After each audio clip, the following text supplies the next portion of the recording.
Tortura ez da bakarrik torturatua den pertsona, eta ez da soilik tortura egiten duena. Tortura da planifikaturiko estrategi bat, eta estrategi horrek badu kolektibo bat jomugan, naiz eta pertsona batzuengan oinarritzen den. Egin behar izan nuen ariketa izan zen, behin da berriz irakurri torturaren definizioa, ez? Eta esan behar izan nio nire buruari, bai urtza torturatu egin zaituzte. Eta hor hasten da beste prozesu bat. Nik gaur egun bai izaten dut, biktima sentitzen naiz, ez? Nik uste dut, maiz gordena izela, arrazoi edo argudio politikoetan, torturak suposatzen duenari aurre ez egiteko. Iruditzen zait, tortura dela zerbait oso planifikatua, zerbait oso zientifikoa, baina lehenengo egiten dena tortura aplikatzeko da, eta hori da lehenbiziko denbora, zigortu nahi den komunitate hori deshumanizatzea.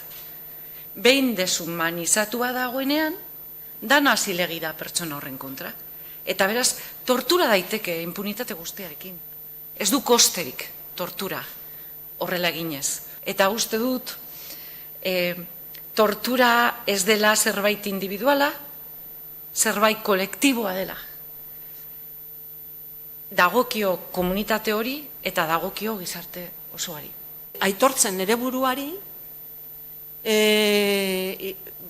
biktima, bainoan, kokatu torturaren fenomenoa, estatuaren, errepresio sistemaren barruan erabiltzen den elementu bezala, eta bereziki Euskal Herrian, ezkerreko independentisten aurka. Ez zaitere gustatzen eri biktimaren papera.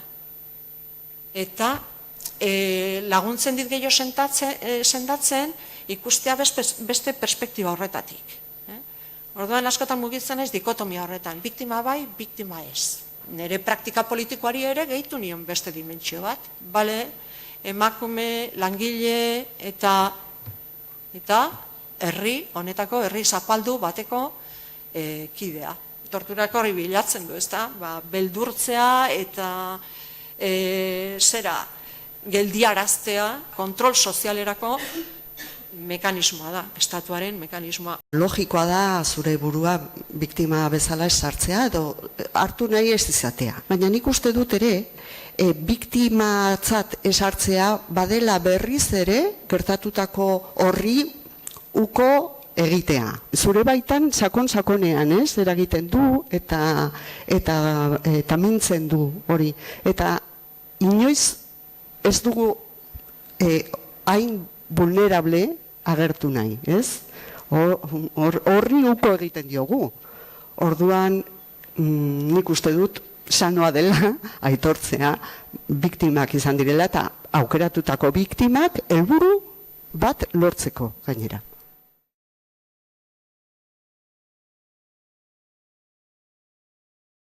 Niretzako funtseskoa izan zen txostena. Ausartu nintzelako, banekien EHUko ikerketa talde batek egindako ikerketa zela, abian zegona, eta horrek eman zidan niri bermea eta animatu nintzen nire izena emoten. Niretzako izan da mugarri bat. Gutxienez, agertzen garelako, eman digulako babes komun bat, zen seguro, egongo direla gehiago. Eta falta zaigu argazki osoa. Nafarroan ez dakigu gertatu den, baina nor dakagu abiatzeko beste ikerketa bat. Erreparazioaz da hitz egiten dugunean, nik behintzat oinarria aitortzan jartzen dut. Aitortza esaten dudanean ez nire kasuan, aitortza kolektiboa eta horrek dakarren eta fase politiko berri honetan dakarren ñabardurarekin. Baina milaka torturatu aitortzen diren momentuan, norbaitek onartu beharko du edo onartzeko modu bada hemen gatazka politikoa egon badagoela oraindik ere, ez? Benetako elkar bizitzaren bidea ekiteari begira mugarri lez ikusten dut nik. Estrategia edo tortura ukatzeko izan da, ez jakitea, zehazki zenbat egon diren torturatutakoak, baina mugarria da ideia lausu hori zerbait zehatza bihurtzea. Izenak jartzea, zenbakiak ematea.